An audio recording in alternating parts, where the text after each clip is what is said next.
Você sabe o que é inteligência artificial de verdade? Não o que ela faz, o que ela é. Porque a maioria das pessoas vê a IA criando imagens, respondendo perguntas, ajudando médicos, entrando em discussões dentro da igreja, mas não sabe explicar o que está acontecendo por baixo de tudo isso. Então vamos do começo. Um programa de computador normal faz exatamente o que alguém mandou ele fazer, nada mais, nada menos. Se o programador não previu uma situação, o programa trava ou erra. Ele obedece, não pensa. A inteligência artificial é diferente. Em vez de seguir regras fixas, ela aprende. Você mostra para ela milhões de exemplos, fotos, textos, dados, e ela começa a identificar padrões sozinha. Ninguém programou a IA para reconhecer um rosto humano. Ela aprendeu o que é um rosto depois de analisar uma quantidade absurda de imagens. É como ensinar uma criança, não explicando cada regra, mas mostrando exemplos até ela entender. Essa ideia começou a ser desenvolvida em 1956, numa reunião de cientistas na Universidade de Dartmouth, nos Estados Unidos. A pergunta que eles colocaram na mesa era simples e absurda ao mesmo tempo. Seria possível criar uma máquina capaz de pensar? Por décadas,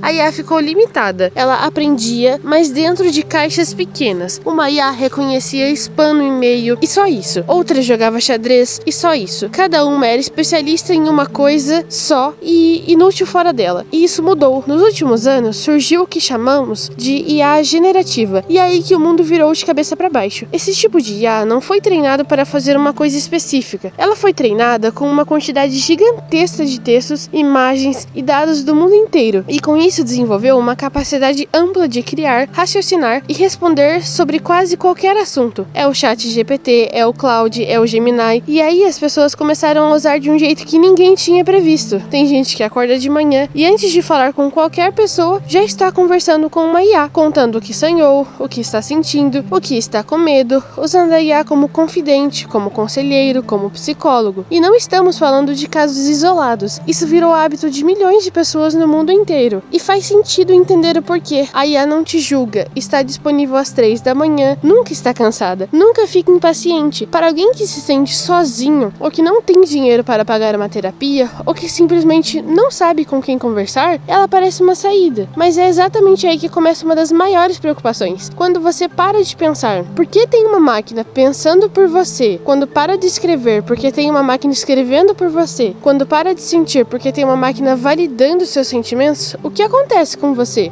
Não é uma pergunta retórica. Pesquisadores já estão estudando o que chamam de dependência cognitiva, a tendência do cérebro humano de se acomodar quando tem uma ferramenta fazendo o esforço por ele. Da mesma forma que o GPS enfraqueceu a nossa capacidade de nos orientar espacialmente, a IA pode estar enfraquecendo nossa capacidade de pensar, criar e até de nos relacionar. E no trabalho, a conversa é igualmente séria. Profissões que pareciam intocáveis estão sendo transformadas. Designers, redatores, programadores, tradutores, operadores de telemarketing, analista de dados, todos sentiram o chão mover. Não necessariamente porque perderam o emprego, mas porque a função mudou e quem não se adaptou ficou para trás. Ao mesmo tempo, surgiram funções que não existiam há 5 anos. Pessoas que trabalham treinando IA, revisando o que ela produz, criando os comandos certos para extrair o melhor dela. O mercado não acabou, ele se reorganizou. Mas essa reorganização tem um custo humano real, e esse custo não aparece nos relatórios das empresas de tecnologia. Em 2026, sistemas de IA já atingem ou superam o desempenho humano em matemática avançada, programação e questões científicas de nível universitário. Na medicina, a IA já atua como copilota em cirurgias robóticas, analisando imagens, prevendo movimentos, ajudando o médico a decidir em tempo real durante operações delicadas. Uma ideia que nasceu numa sala de universidade em 1956, hoje está presente numa sala de cirurgia, num consultório de psicologia e na cabeça de milhões de pessoas que nem percebem o quanto já dependem dela. E o que impressiona não é só o que ela já faz, é a velocidade com que ela está aprendendo a fazer mais. A pergunta que ficou para trás foi: será que a IA vai mudar o mundo? Essa já foi respondida. A pergunta agora é outra, e talvez mais difícil. O que vai sobrar do ser humano quando a máquina fizer tudo o que ele sempre achou que só ele sabia fazer?